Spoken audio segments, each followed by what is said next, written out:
Mom, आप इतनी तकलीफ में थी और आपने मुझे कुछ पता ही नहीं चलने दिया।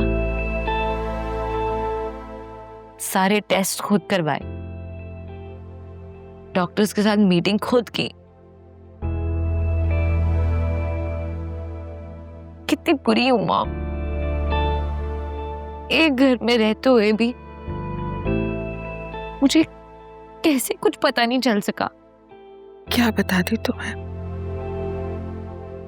तुम ऑलरेडी इस जिंदगी में इतनी सारी परेशानियां लेकर बैठी हूं। मैं अपनी बीमारी का बताकर तुम्हें मजीद दुख नहीं देना चाहती थी। तो मॉम, मैं अभी भी तो परेशान हो रही हूँ। अभी भी तो मुझे पता चल गया ना। मेरे से बेहतर तो वो फराज है जिसे आप सब कुछ बताती हैं। मेरे लिए तुम्हारे सिवा इस दुनिया में और कोई नहीं है, और कोई हो भी नहीं सकता। तो मेरा मुझसे वादा करें, आइंदा के बाद आप मुझसे कभी कुछ नहीं छुपाएंगी। और कल हम डॉक्टर के पास जाएंगे।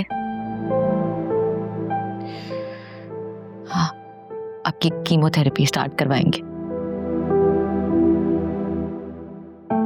तुम जो कहोगी मैं वो करूंगी, सारी बातें मानूंगी तुम्हारी, लेकिन तुम्हें भी एक वादा करना होगा मुझसे। वो क्या माँ?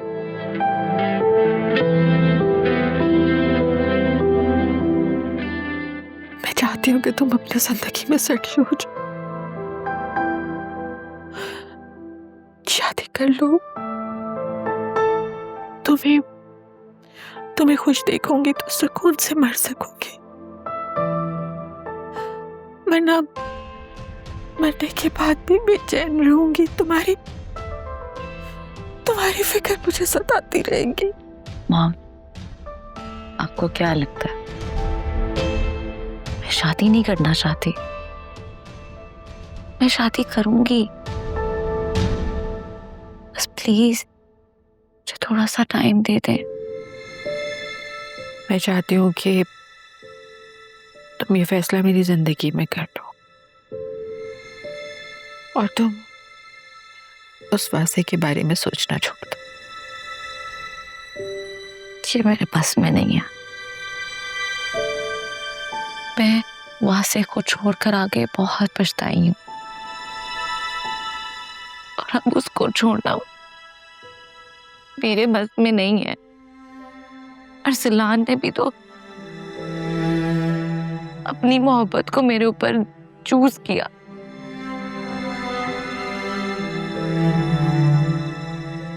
नहीं तो आपको लगता है कि मैं उसकी बीवी से बेहतर नहीं थी? तुम अरसलान से खुद को कंपेयर क्यों करती हो? क्योंकि मुझे रियलाइज हो गया, जिंदगी में इंसान हर चीज कॉम्प्रोमाइज कर सकता है सिवाय मोहब्बत के। और शादियों में अगर मोहब्बत ना हो तो शादी ज्यादा देर नहीं चल सकती। आप देखिएगा मॉम, वासे मेरे पास पलटकर वापस जरूर आएगा। पता नहीं मैं वो दिन देखने के लिए जिंदा भी होंगी या नहीं। मैं आपको कुछ नहीं होने दूंगी, आई प्रॉमिस।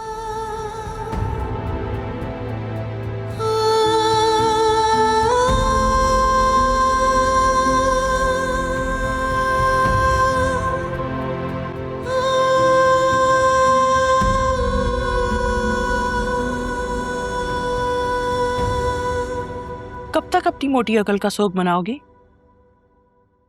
अगर मुझे मालूम होता ना कि तुम पढ़ाई के नाम पर यूनिवर्सिटी में ये गुल खिलाओगी, तो मैं तो हाई स्कूल के बाद ही तुम्हें ब्याह देती।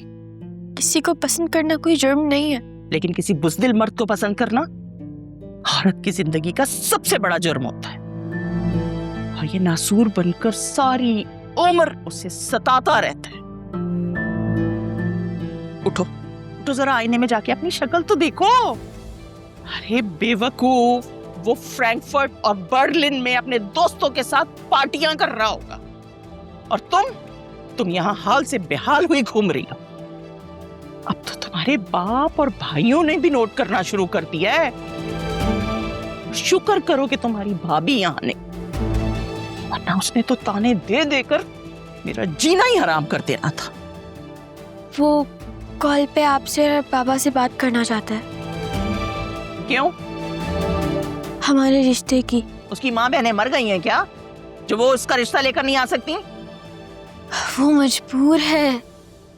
जब तक उसकी 2 बड़ी बहनों की शादी नहीं हो जाती, तब तक उसके माँ बाप रिश्ता लेके नहीं आएंगे। जबरदस्त, बहुत खूब, वाह क्या लॉजिक है। बीबी, मर्द कभी मजबूर नहीं होता। और ये मत भूलो कि तुम किस खानदान से हो। तुम्हारा बाप कभी उस खानदान में नहीं दफनाएगा तुम्हें। तो आप मुझे जर्मनी जाने दें। है जर्मनी? मैं तुम्हें घर से बाहर नहीं जाने दूंगी, तुम जर्मनी की बात कर रही हो? बहुत हो गई आजादी। अब तुम शादी के बाद ही इस घर से बाहर कदम रखोगी, समझे? मम्मी ये सब ना करें। मैं कोई जुल्म नहीं कर रही तुम्हारे साथ, तुम खुद अपने ऊपर जुल्म कर रही हो। मैं तो तुम्हें बचाने की कोशिश कर रही हूँ। वो लड़का किसी तौर तुम्हारे काबिल नहीं है। कितनी बड़ी गलती हो गई मुझसे, इतने अच्छे घर आए रिश्ते को ठुकरा दिया मैंने। मम्मी प्लीज आप एक दफा उससे बात करके तो देखें, वो बहुत अच्छा है। अब अगर एक बार भी मैंने तुम्हारे मुंह से उसका नाम सुना ना, तो मैं सच में तुम्हारा मुंह तोड़ दूंगी। ये गजब खुदा का, लड़का रिश्ता भेजने को तैयार नहीं, लड़की जर्मनी जाना चाहती है। बहुत हो गई बेगैरतियां। अब अपनी भाभी से कहो कि उन लोगों को कॉल करे और रिश्ते के लिए हाँ कराए। जिस तरह तुम दोनों ने मिली भगत करके उस रिश्ते से इनकार किया था ना, अब इकरार करवाओगे तुम लोग, समझी? मम्मी ये आप क्या कह रही है? क्यों पछतो बोल रही हूँ क्या मैं? समझ नहीं आ रहा या आवाज नहीं आ रही मेरी? वरना तुम्हारे बाप और तुम्हारे भाई को तुम्हारी सारी हकीकत बता दूंगी, समझी?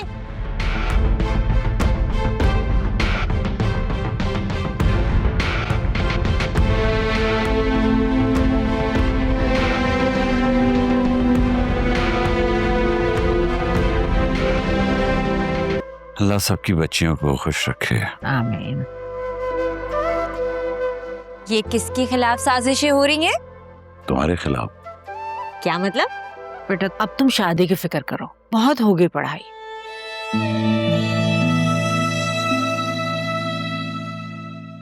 बाबा, अम्मा, 1-2 साल तो मुझे देना, मैं जॉब कर लूं। अरे वो भी शादी के बाद करती रहना, और ये मेडिकल वाले तो सारी जिंदगी पढ़ते हैं, पढ़ती रहना तुम भी। अगर मेरे ससुराल वालों ने पढ़ने ना दिया तो तुम क्या समझती हो कि हम तुम्हें ऐसे कोई दकियानुसी खानदान में भी आएंगे? आलिया को देखो, शादी के बाद भी तो जॉब कर रही है। बेटा जिन्होंने कुछ करना होता है वो शादी के बाद भी कर लेते हैं, और जिन्होंने कुछ नहीं करना उनके पास 100 बहाने। आप दोनों को आज क्या हो गया है? कैसी बातें कर रहे हैं? क्यों भाई, हमने ऐसी कौन सी अनहोनी बात कर दी? तुम्हें शादी वादी नहीं करनी क्या? बेटा हम तो जोया के मसले की वजह से खामोश बैठे थे, वरना वो लोग तो 2 माह से पीछे पड़े हुए आने के लिए। और मजे की बात यह है कि लड़के की माँ और 2 बहनें भी डॉक्टर हैं। तुम्हें पढ़ने से और कमाने से कोई नहीं रोकेगा। तुम्हारी मर्जी के खिलाफ हम कुछ भी नहीं करेंगे, तुम उसके लिए बेफिक्र हो जाओ। प्रॉमिस?